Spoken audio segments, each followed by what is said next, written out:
Apa kata Ustadz dari Makassar dalam sebuah ceramah YouTube-nya? Itu pelawak, kata dia. Itu orang hanya melawak bisa ceramah sampai ke Malaysia. Kalau pelawak kenapa ditakuti? Kalau pelawak kenapa dikhawatirkan? Apakah mereka khawatir karena berat badannya yang tak sampai 50 kg itu? Kau keras-keras berteriak, kenapa orang tidak takut kepadamu? Lalu kau apa? Kau marah-marah, bidah, haram. Kenapa orang tidak takut? Lalu siapa yang sebenarnya radikal itu? Apakah ini pelawak syariah? Orang tertawa, tapi ada yang ketakutan di balik tawa itu. Karena yang dia sampaikan adalah kesejatian. Hai Ustadz yang menuduh aku pelawak. Ustadz marah? Tidak. Saya tidak marah aja orang sudah takut. Apa yang saya takutkan? Oleh sebab ini, oleh sebab itu, ini bercerita tentang kebenaran. Lalu kemudian ada yang lebih mengerikan daripada kau singgung masalah ekonomi. Oleh sebab itu jangan bicara ekonomi umat. Ketika video itu viral, judul videonya apa? Belanja ke warung muslim. Mereka marah, ini anti kebinekaan. Ini anti kebinekaan. Saya kemana-mana berjalan 3 orang. Saya orang Melayu, sahabat saya di sebelah kiri orang Minangkabau, dan sahabat saya yang di sebelah kanan orang Makassar. Lalu apakah saya anti kebinekaan? Mestinya saya mencari orang Melayu juga. Inilah tim yang paling kebinekaan. Kenapa Ustaz tidak cari tim non muslim? Nanti dia segan masuk masjid. Maka saya cari yang muslim. Ini anti kebinekaan. Apakah dia anti kebinekaan ketika dia kuliah di Mesir? Dia menyewa rumah yang dia sewa bukan rumah Mustafa, rumah yang dia sewa bukan rumah Ahmad, rumah yang dia sewa bukan rumah Muhammad, rumah yang dia sewa, dia kontrak adalah rumah Baba Yosef Hana yang agamanya Kristen Ortodok Koptik, yang dia sembah anak Allah, Allah Bapa, Rohul Kudus. Dan mereka bertetangga dekat, hanya berpisah lantai saja. Di bawah rumah kontrakan saya, di atas rumah Baba Yosef Hana. Ketika Baba Yosef memanggil kami, ya beni anakku, rumah kontrakan harus aku naikkan karena aku terkena penyakit saratan. Saratan bahasa Inggrisnya cancer. Cancer orang kita menyebut kanker. Aku kena kanker anakku, maka sewa rumah harus aku naikkan. Lalu kami pun menjawab, Baba Yosef, kalau kau kena kanker, kami lebih hebat daripada kanker. Apa dia? Krisis moneter. $1 20.000 tahun 1998. Kalau engkau naikkan sewa rumah ini, kami pindah dari sini. Apa kata Baba Yosef Hana? Kalau begitu anakku, kau jangan pindah, kau tetap di sini. Sampai akhirnya saya selesai kuliah tahun 2002, barulah saya pulang. Dan Baba Yosef Hana tidak mengusir kami. Indahnya kebinekaan, indahnya keberaneka-ragaman. Saya tidak pernah mengambil golok parang panjang, pancung leher Baba Yosef Hana, karena dia berbeda akidah denganmu. Kalau ada Baba Yosef Hana hari ini, maka dia akan tersenyum menuduh, melihat orang yang menuduh ini orang anti kebinekaan. Mungkin Baba Yosef Hana akan berkata, aku bertetangga dengan dia hampir 4 tahun dan dia tidak pernah memotong leherku karena memang dia mengontrak rumah.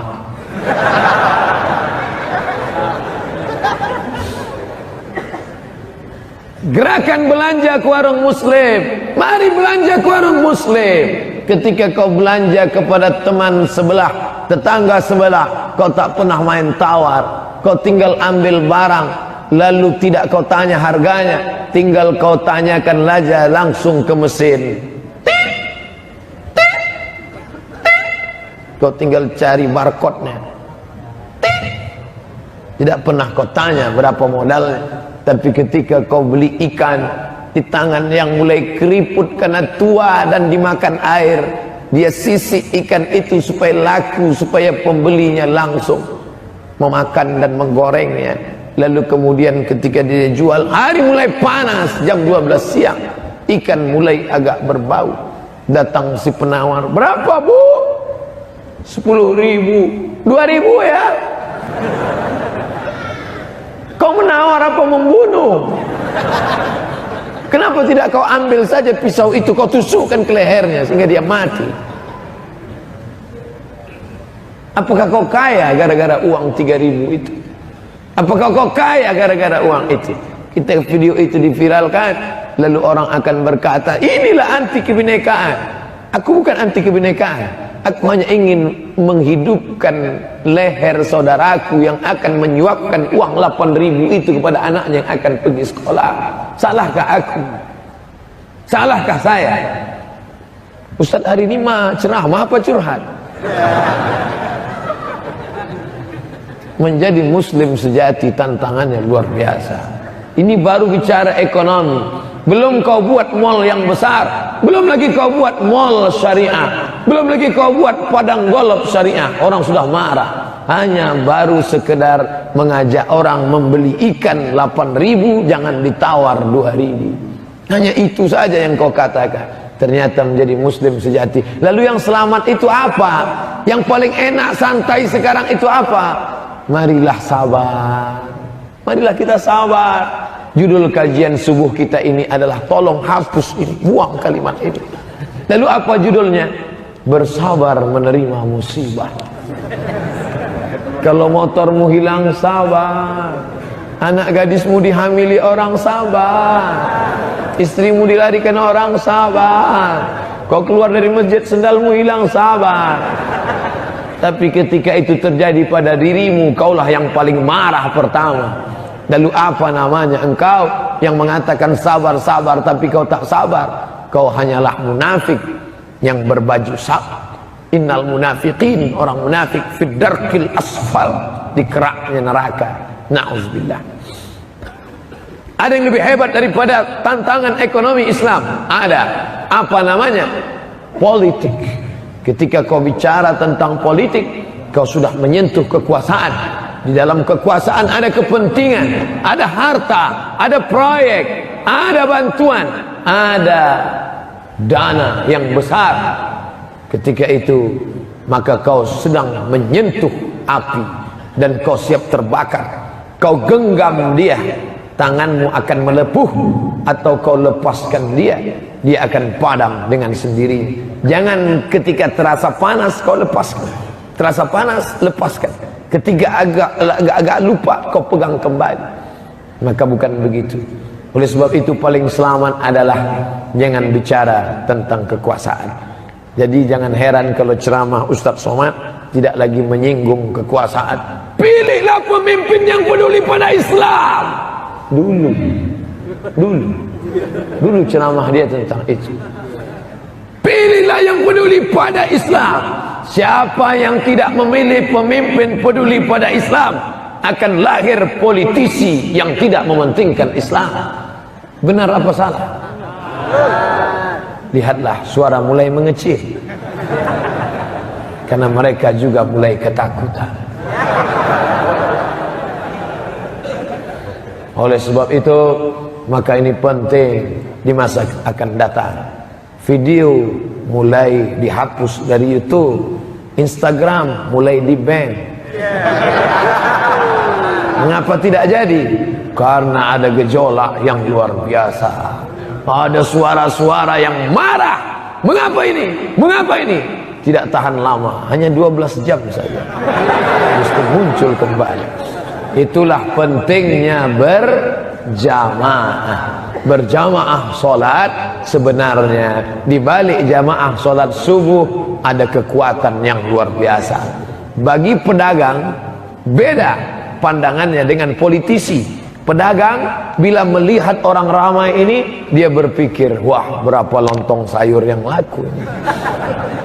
Pedagang dia akan berpikir berapa roti yang laku, karena orientasinya adalah berapa barang dagangan yang akan laku.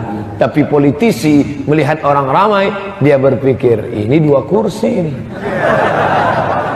Oleh sebab itu, gerakan sholat subuh berjamaah harus hidup. Ketika kita di masjid, kita bisa menentukan suara. Dengan ramainya kita, maka sholat subuh berjamaah akan menjadi penentu suara di 2018 dan 2019. Jangan main-main dengan gerakan sholat subuh berjamaah. Jika DPT 300.000 daftar pemilih tetap, maka 150.000 plus 1 kekuasaan ada di dalam tangan. Kalau di sana ada 1.000 masjid, dan satu masjid itu ada jamaahnya 1.000 orang, maka 1.000 kali 1.000 sudah berapa? Kira-kira subuh ini kita ada nggak 1.000? Insya Allah ada 1.000. Jangan katakan lebih, nanti berdosa kalau kurang. Katakan saja kurang lebih. Kita ada 1.000 dan di sana ada 1.000 masjid, maka 1.000 masjid bersatu. 1.000 kali 1.000 sama dengan 1.000.000. Dengan 1.000.000 suara kau sudah bisa menentukan. Sekali kau angkat tangan, kecemasan sudah ada di dalam hati. Ingat, jadi bukan sekedar angkat tangan Allahu Akbar, bukan sekedar astagfirullah astagfirullah, tapi di balik keramaian itu ada gerakan ekonomi, di balik keramaian itu ada gerakan politik. Maka di balik itu semua ada besi. Besi disebut dia besi berani. Pernah dengar kata besi berani? Apa bahasanya? Magnet. Bahasa kerennya magnet. Bahasa berani. Magnet diletakkan, maka akan datang partikel-partikel kecil seperti pasir yang hitam. Kemana dia pergi akan lari. Maka besi berani ini harus dihabisi. Kenapa? Karena dia akan menjadi magnet, akan banyak mengumpulkan. Dihalangi dengan kain, dihalangi dengan kertas. Letakkan partikel itu di atas, letakkan magnet di bawah, putar ke kiri ke kanan, dia akan mengikut. Ustaz, kau tahu itu permainan kami waktu kecil. Bila ada yang tersenyum berarti sudah tua, karena anak sekarang tidak lagi tahu permainan itu. Ambil besi berani, mainkan, putarkan di pasir, letakkan di atas, lalu putar. Lihat, dia lari, dia lari, dia lari. Ini besi berani harus dihabisi, karena dia mengumpulkan partikel-partikel kecil.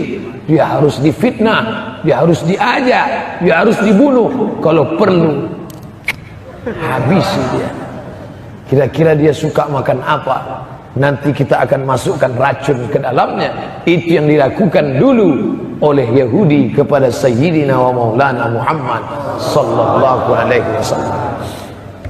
Ustaz Somad bolak-balik jamaah berkata, Ustaz, nanti kau naik pesawat jangan minum di minuman pesawat, jangan makan makanan yang ada di pesawat. Ustaz, dengarkankah kalimat itu? Tidak.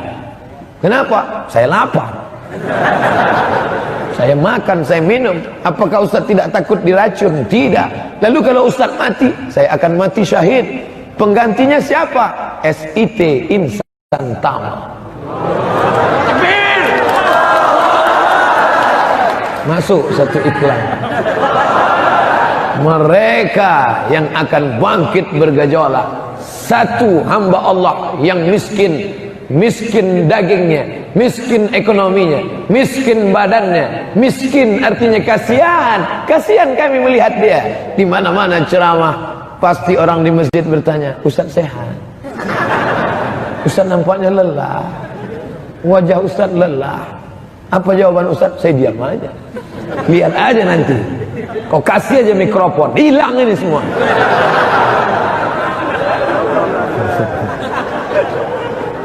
Belum ada apa-apanya amal kita ini dibandingkan dengan Imam An-Nawawi. Imam An-Nawawi tidurnya kapan? Ketika dia menulis lalu mengantuk, tertidurlah dia dengan menempelkan kening ke atas buku. Ketika terbangun dia lanjutkan lagi tulisan. 2 tahun lamanya dia tidak menempelkan kulit belakangnya ke atas kasur yang lembut. Imam An-Nawawi. Lalu kau katakan Abdul Somad itu lelah ceramah kemari. Dia tidur saja, tidur. Di mobil tidur, di pesawat tidur, di hotel tidur. Belum ada apa-apanya. Bahkan kadang sedang sholat pun tidur. Tidak ada apa-apanya kita ini. Belum ada apa-apanya dibandingkan Ahmad Al-Maraghi yang menulis tafsir Al-Maraghi. 10 tahun dia selesaikan tafsir itu. Apa kata dia? Aku sehari tidur hanya 4 jam karena aku perlu menulis tafsir Al-Maraghi. Aku mesti memperhatikan anak istriku. Aku juga harus menulis dan berceramah, mengajar di kampus. 4 jam aku tidur dalam sehari. 10 tahun ku selesaikan tafsir Al-Maraghi. Belum ada apa-apanya kita. Oleh sebab itu bandingkanlah dengan para ulama, dengan para mujahid fi sabilillah, maka kelelahan kita hari ini, kantuk adik-adik anak-anakku sekalian akan dibalas dengan surga Jannatun Na'im. Perjalanan ini singkat sahabat. Perjalanan ini singkat kawan. Perjalanan ini singkat sahabat. Tapi kalau kau tidak manfaatkan yang singkat ini, akan menjadi penyesalan yang amat sangat dalam. Jelas bainahuma barzakhun la yabghiyan, antara air laut dengan air tawar ada pemisah di tengah. La yabghiyan, dia tidak akan pernah bersatu. Antara muslim sejati dengan muslim abal-abal tidak pernah ada titik temu.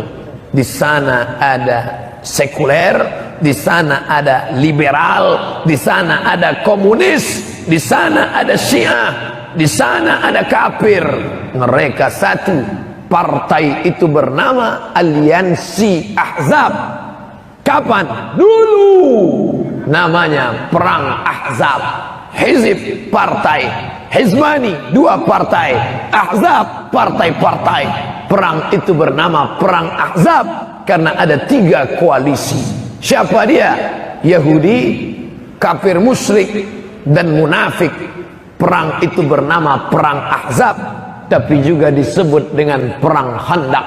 Mengapa disebut Khandaq? Parit. Karena Salman Al-Farisi bertanya, wahai Rasulullah, bolehkah aku punya ide, strategi untuk menghadapi mereka? Apa idenya Salman?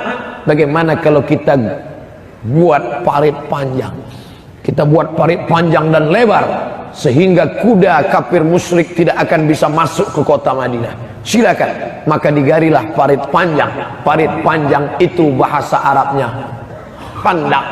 Maka perang itu disebut dengan Perang Khandaq.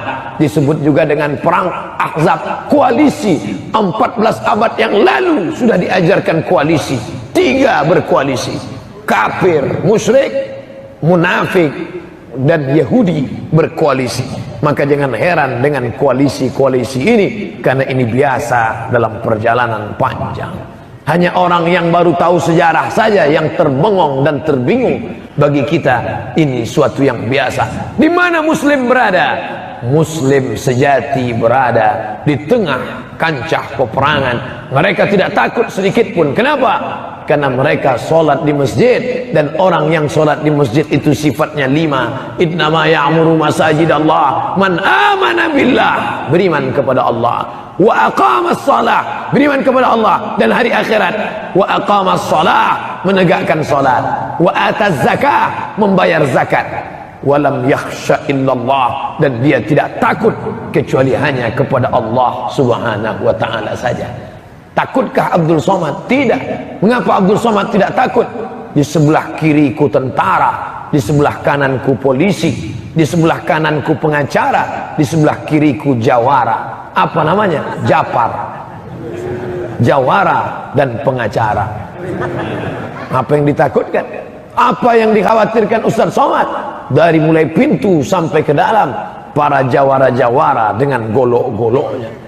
Luar biasa. Padahal itu diasah tajam, bukan untuk sekarang. Nanti Idul Adha baru dia keluar. Insya Allah kita semua tidak takut kecuali kepada Allah Subhanahu wa ta'ala. Ternyata Dia yang ceramah orang tersenyum, dia yang ceramah orang tertawa. Orang tidak menganggap itu sebagai sesuatu yang serius, tapi ada yang ketakutan, ada yang kekhawatiran, ada. Ternyata orang kalau sudah takut, orang tertawa pun orang takut. Dia belum serius saja orang sudah takut. Dia ketawa-ketawa aja orang takut. Dia kurus saja takut. Gimana kalau dia ikut fitness? Gimana kalau dia serius? Orang takut padahal dia baru megang mikrofon. Ini orang harus diusir. Ini orang harus dideportasi karena dia bisa merusak suara. Kenapa? Karena suara dia menggelegar, karena suara dia kuat. Oleh sebab itu kalau masjid-masjid yang tidak siap kayu-kayunya, yang kira-kira tanggal baut-bautnya, maka jangan undang dia. Masjid ini berani mengundang, kenapa? Karena memang tidak ada kayu dan baut. Karena masjid ini belum siap. Maka yang punya uang banyak, siapkanlah masjid ini. Jangan sampai kita dikutuk Allah Subhanahu wa taala karena rumah megah mewah, sementara rumah Allah dibiarkan. Rumahmu yang besar, 2 lantai 4 kamar, yang kebetulan sama ciri-cirinya, jangan tersinggung. Wah, rumah saya itu. Bukan, kebetulan saja. Ingat, rumah kau akan tinggal, rumah besar kau akan tinggal. Setelah itu apa yang terjadi? Ternyata rumah besar itu diwarisi oleh istrimu.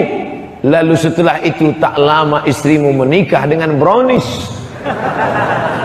Dulu yang membeli tanah itu engkau, dulu yang membeli semennya engkau, yang mencari arsiteknya engkau, yang menggambarnya engkau.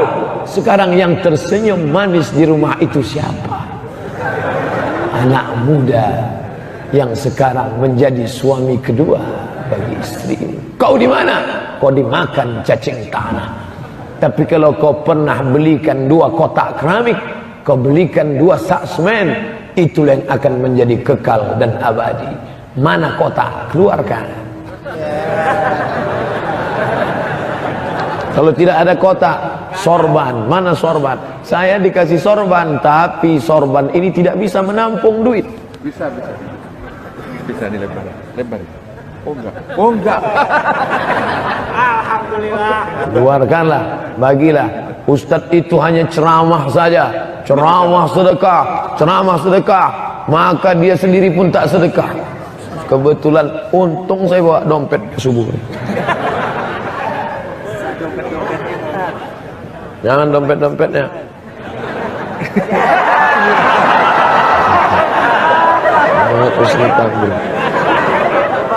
Yang ada isinya Muhammad Husni Tamrin.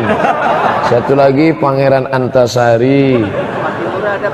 Agak besar dikit, itu Tuanku Imam Bonjol. Agak besar lagi itu bukan Sultan Mahmud Badarudin. Baru banyak betul duit 2000.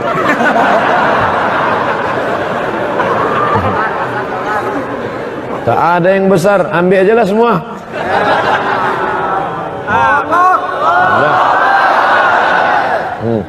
Inilah ceramah yang paling menyedihkan selama. Asal dilihat ke sana menetes air mata.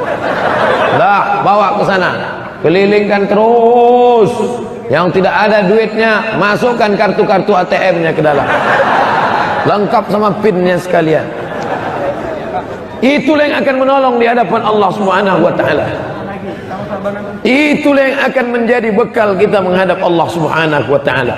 Ma'akalta fa'afnaita, yang kau makan busuk.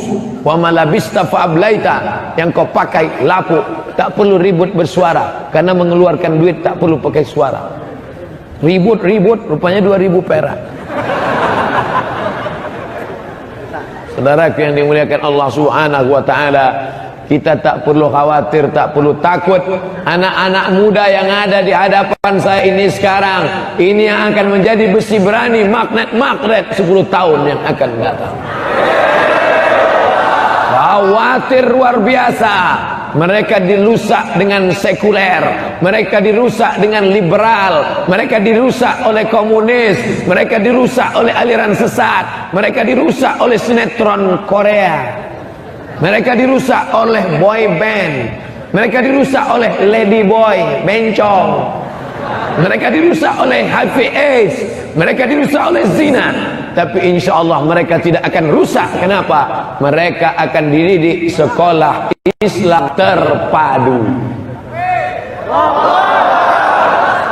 Yang sudah mendaftarkan anaknya ke sekolah Islam, alhamdulillah. Yang belum mendaftarkan anaknya ke sekolah Islam, na'udzubillah, matilah kau dimakan cacing tanah.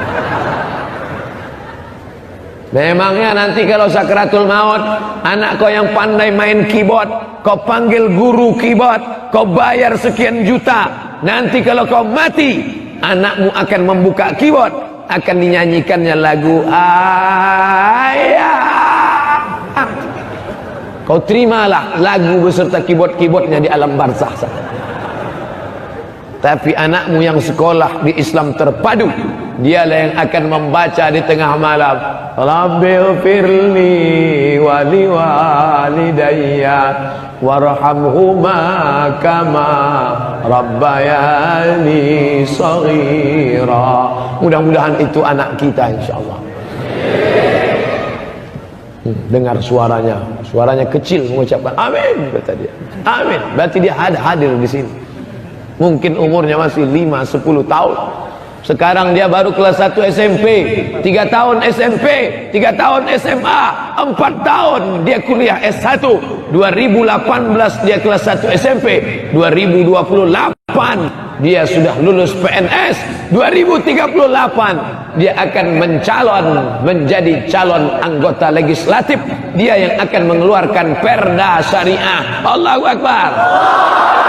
2038 dia yang akan menjadi bupati wali kota, dia yang akan menerapkan solat berjamaah kepada pegawai kantor-kantornya. Allahu Akbar. Hari ini kau boleh berputus asa, hari ini kau boleh berduka, tapi jangan terlalu larut dalam kesedihan. Lihatlah mereka yang sedang berseragam pink, 3 orang, trio maut. Mereka akan membunuh kebodohan, mereka akan membunuh kejahilan, mereka akan menjadi pasukan jundun min junudillah, tentara-tentara Allah. Dan ketika mereka nanti berkumpul reuni bersama, mereka akan buat nobar nonton bareng. Filmnya apa? Apakah Manchester United dengan Liverpool? Apakah Real Madrid dengan Barcelona? Tidak. Mereka akan nonton bareng ceramah Ustadz Somad 20 tahun yang lalu. Mereka berkumpul dengan anak mereka, dengan istri mereka, dengan pasang layar besar. Mereka tonton. Videonya dari mana? Itu yang merekam itu semua. Mereka simpan file di laptop mereka, mereka tonton, mereka perlihatkan ke istri mereka, mereka tunjukkan ke anak mereka. Setelah itu mereka reuni bersama, mereka menonton, dan anak mereka bertanya, papa, ya itu siapa? Itu Ustadz Somad. Di mana dia sekarang? Dia sudah mati dimakan cacing tanah. Tapi pahala tetap lahir dan menetes. Sedihkah kita? Tidak. Abdul Somad tidak pernah sedih sedikit pun, karena mati hanyalah perpindahan. Dulu pun aku juga pindah dari alam roh, pindah ke alam rahim, dari alam rahim pindah ke alam dunia, dari alam dunia pindah ke alam barzakh, dari alam barzakh pindah ke surga bersama Nabi Muhammad sallallahu alaihi wasallam. Apa yang kau sedihkan? Apa yang kau sedihkan? Kau tak pernah mati. Di alam ruh kau hidup, di alam rahim kau hidup, di alam dunia kau hidup, di alam barzakh kau hidup, di surga kau hidup. Kau tak pernah mati. Orang berkata kau mati, dia sudah mati. Wala taqulu liman yuqtalu fi sabilillahi amwat. Dia tidak mati, bal ahya, dia hidup. Walakin la tash'urun. Tapi mereka tidak bisa merasakan kehidupan. Jangan pernah kau merasa mati, saudara. Buya Hamka tak pernah mati, Buya Muhammad Nasir tak pernah mati, Mbah Hasim Asy'ari tak pernah mati. Dari pegangannya nampak duitnya banyak, tapi dari beratnya saya khawatir ini uang kerincing semua. Insyaallah kita hitung nanti bersama, umumkan besok. Mudah-mudahan hasilnya banyak. Kalau kurang banyak, buat sekali lagi sampai masjid ini benar-benar utuh berdiri. Dan nanti ketika sudah selesai, undanglah saya peletakan keramik terakhir. Jangan undang saya peletakan batu pertama, karena saya trauma. Masjid yang saya letakkan batu pertama sampai sekarang belum selesai. Setiap saya lewat di situ saya merasa berdosa. Dan sampai sekarang saya tidak mau diundang pengajian ke situ. Karena pasti judulnya ya dana ya dana. Ya dana ya dana ya dana dana. Ya Allah, selesaikanlah masjid kami ini ya Allah. Setiap kami melihat dinding-dindingnya sakit hati. Udah menangis tak juga keluar duit. Saudaraku yang dimuliakan Allah Subhanahu wa taala, kita bertemu subuh ini, pertemuan kita ini karena Allah, bertemunya di rumah Allah bersama hamba-hamba Allah yang dikaji hadis-hadis Rasulullah. Tidak ada yang kita inginkan kecuali mencari ridha Allah Subhanahu wa taala. Yang kita inginkan hanya satu, Allahumma khtim lana bihusnil khatimah wa la takhtim alaina bisu'il khatimah. Saya diberikan informasi Ustadz hanya ceramah sampai 6.15 saja. Sisanya 6 sekarang 15 menit kita jawab pertanyaan. Ini kalau tidak dijawab nanti dia pasti marah karena dia sudah mengeprintnya dari rumah. Diketik, diprint, walaupun tinta hitamnya sudah habis, tapi dia tetap semangat dengan tinta biru. Assalamualaikum warahmatullahi wabarakatuh. Waalaikumsalam warahmatullahi wabarakatuh. Mudah-mudahan Pak Ustadz selalu dalam lindungan Allah dan selalu dipermudah urusan dunia akhirat. Amin. Pak Ustadz, saya mau tanya, jika saya minjam 1 juta, kemudian peminjam mengembalikan 1 juta, tapi dia memberi uang tambahan 100.000, kata dia itu ucapan terima kasih karena sudah membantu, apakah ini hukumnya riba atau tidak? Dua pendapat. Pendapat pertama, tidak riba, karena dari awal tidak ada kesepakatan dalam akad, maka tidak riba. Pendapat kedua, riba. Kenapa? Karena dia beri uang itu karena minjam uang. Andai tidak ada transaksi minjam-minjam itu, adakah dia memberi engkau 100.000? Tidak. Kecuali selama ini memang dia baik. Ketemu 100.000, asal ketemu 100.000, asal ketemu 100.000. Pokoknya asal nampak wajah dia 100.000 nih.